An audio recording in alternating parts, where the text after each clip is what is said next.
Finally നമ്മൾ അങ്ങനെ 50 subscribers ആയിരിക്കുകയാണ്. ഇതുവരെ സപ്പോർട്ട് ചെയ്ത എല്ലാവർക്കും ഒരുപാട് നന്ദി. ഇനിയും എല്ലാവരുടെയും സപ്പോർട്ടും പ്രതീക്ഷിക്കുന്നു. ഇപ്പോൾ നമ്മൾ ഉണ്ടാക്കാൻ പോകുന്നത് സിമ്പിൾ ആൻഡ് എസ്തെറ്റിക് ആയിട്ടുള്ള ഒരു അടിപൊളി ഓർഗനൈസറാണ്. ഇത് എൻ്റെ ഫൈനൽ റിസൾട്ട് നിങ്ങൾക്ക് എന്തായാലും ഇഷ്ടപ്പെടും. പ്രത്യേകിച്ചൊന്നുമില്ല, വളരെ സിമ്പിളാണ്. ഞാൻ ചെയ്യുന്ന പോലെയൊക്കെ ചെയ്താൽ മതി. ഞാൻ തൂണ് റൗണ്ട് ഷേപ്പിലാണ് എടുത്തിട്ടുള്ളത്.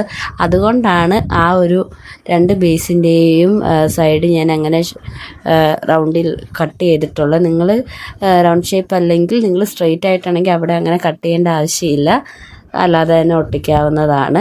പിന്നെ കളർ ചൂസ് ചെയ്യാൻ നേരത്ത് ഒരേ കളറിൻ്റെ തന്നെ പല ഷെയ്ഡും അടിക്കുകയാണെങ്കിൽ കുറച്ചും കൂടെ ഭംഗിയാകും.